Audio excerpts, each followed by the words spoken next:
Let's start in California, where Prop 50 will attempt to rig the voting maps to squeeze out some extra seats for Democrats, which is a response to Texas rigging its voter map for Republicans. And I know this looks like a race to the bottom that will destroy the foundations of democracy in the United States. But let's move on. Because there's also some closely watched governor's races in New Jersey and Virginia. These races gathering a lot of interest around the country, especially from one very specific low-information voter. Well, the president tonight also warned New Jerseyans and Virginians not to vote Democratic, saying, quote, "You will rue the day that you voted to destroy your life." Rue the day? Just a fun tip. You never want your endorsements to sound like something Skeletor would scream at He-Man. You know what, frankly, I'm not going to stand for this. There is only one Rue that I recognize, and that's Rue McClanahan. Yes. Yes. Blanche was the best Golden Girl. She liked to but she kept it fun. Miss you, girl. I miss you. Well, while New Jersey and Virginia decide on who will be ruining who, most of the country today is focused on a mayoral race in a quaint little seaside town called New York City.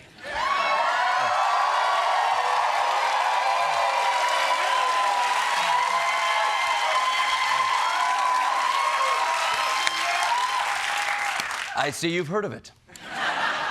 The Democratic frontrunner Zohran Mamdani was campaigning this weekend, and based on his itinerary, see if you can guess how confident he is. Are you ready to win this race?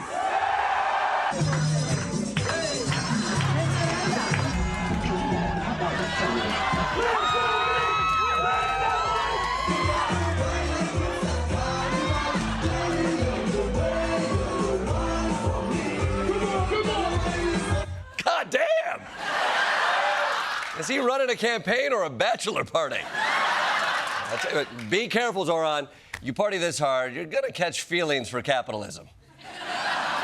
Free school lunches sound nice until you get used to that bottle service life. But clearly Zohran has been riding high the last few days of the campaign, clubbing all weekend, swinging by a Knicks game, and he even appeared on the Kiss Cam with Karl Marx. So very nice.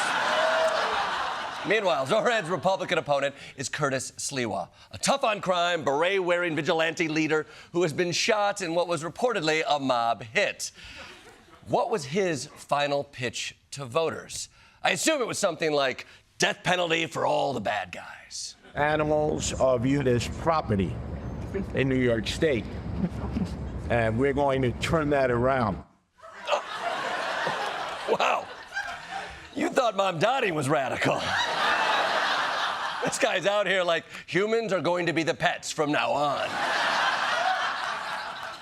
Of course, no one is really giving Sliwa a chance. The only man with a chance of perhaps beating Mamdani is Andrew Cuomo, former New York governor and mayoral candidate, most likely to tell the Statue of Liberty she has a hell of ass.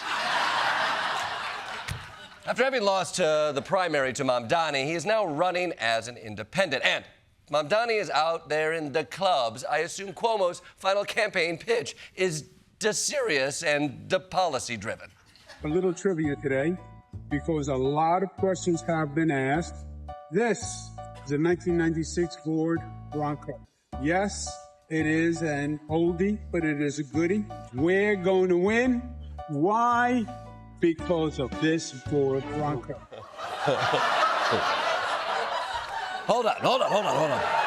Okay.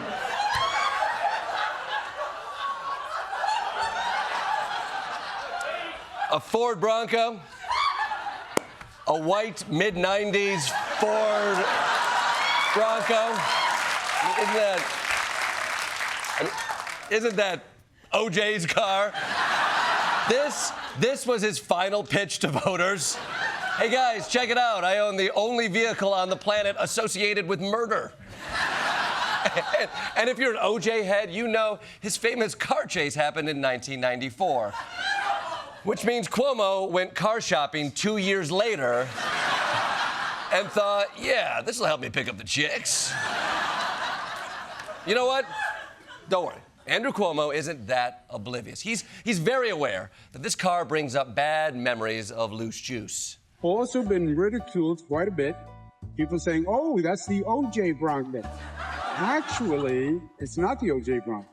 And if you look closer, you will see the black and gold stripe on the side. That clearly distinguishes it from the O.J. Bronco. Yeah, I see that. Okay. Andrew, can you please not touch it like that? I mean, come on.